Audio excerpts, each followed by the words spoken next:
everybody. So this is going to be a follow-up video on an earlier video I did about grounding and earthing.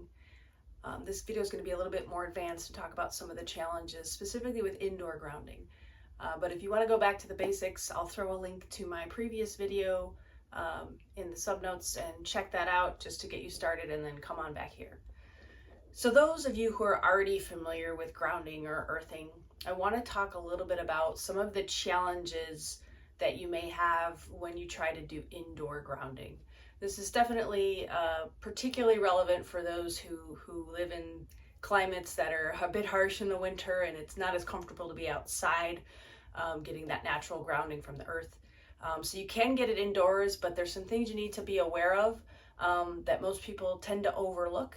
But we can check them out today and work through it so that you can find a way to do it safely and ultimately meeting your goals. Doing indoor grounding, there's basically two ways you can do this, or at least typical approaches based on the way our houses are built and etc. So the first one is using the electrical socket in your house. So most of us are familiar that bottom little circular hole, at least for us in North America, that is your grounding hole. And you can buy a grounding mat. I have one here for an example. And it has, I'll show you here, I have it plugged in, but I'll unplug it.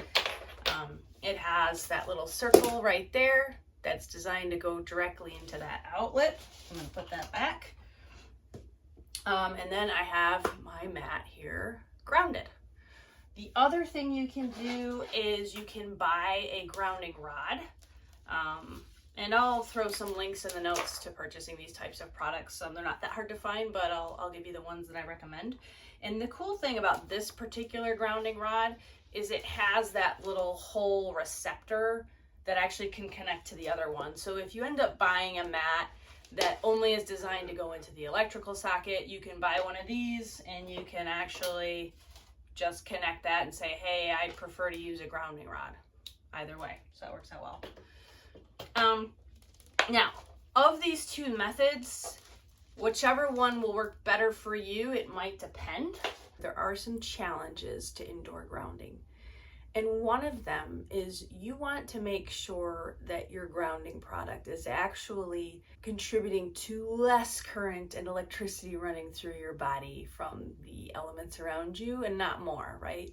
Our purpose of grounding is to release that current into the ground. So one of the things that can happen though is your grounding device could kind of make you an antenna for some of the electricity going on around us, particularly the EMFs, the electromagnetic frequencies. So think about Wi-Fi and Bluetooth, and even your electrical wiring in your house is creating EMFs all around us. So for this, what I'd recommend is getting a meter that's designed to measure EMFs. I have one here. I'm sure you probably can't see the reading on it, so I'm going to tell you. It's telling me right now that I've got about 900 units. It doesn't really matter what you have your units set to measure the EMFs, so we don't really need to discuss that. But what we're going to be looking at is if that number goes up when I actually put this on the grounding mat. And this will give me an indication, did I actually create an antenna effect by grounding here? So I'm taking a look. It did go up slightly. It went up to about 1,000 right now. So this might be a situation where it went up a little bit. I can move it around though and see, did I hit that exact spot? Well, see, now that I move it over here, it's just 800. So if I'm looking at the exact spot, this is probably not an antenna effect. It was just that I had a little bit more EMFs when I moved it closer to me. Yeah, because it's still reading about 800 now. So good situation, right? But if it had started at 800 off the mat and I put it on the mat in the same spot and it doubled or went up significantly, I would be concerned I'm getting a little bit of an antenna effect here. This is not somewhere I want to ground. Okay, so what can you do? Probably the easiest thing is to look somewhere else in your house where you don't have that effect, because most of us don't have this happening at every single place in our house. but worth taking a look. Again, I'll put this meter, link to this meter in the notes, so you can purchase a meter like this to check it out. I'd say even if you're not grounding, it's worth kind of seeing where you have the most EMF or most radiation, is another word for EMF, throughout your house. So now, once I've determined, okay, I'm in a spot where I'm not creating this undesirable antenna effect, now you may want to look at which option is better for you. Actually going directly to the ground. So with a grounding rod, I would just put this through a window, crack the window a little bit and bring it down right into the earth. So the cool thing about doing this is if you do have some electricity on your grounding line, which can happen in your house, then you can try to go straight out into the ground and avoid that.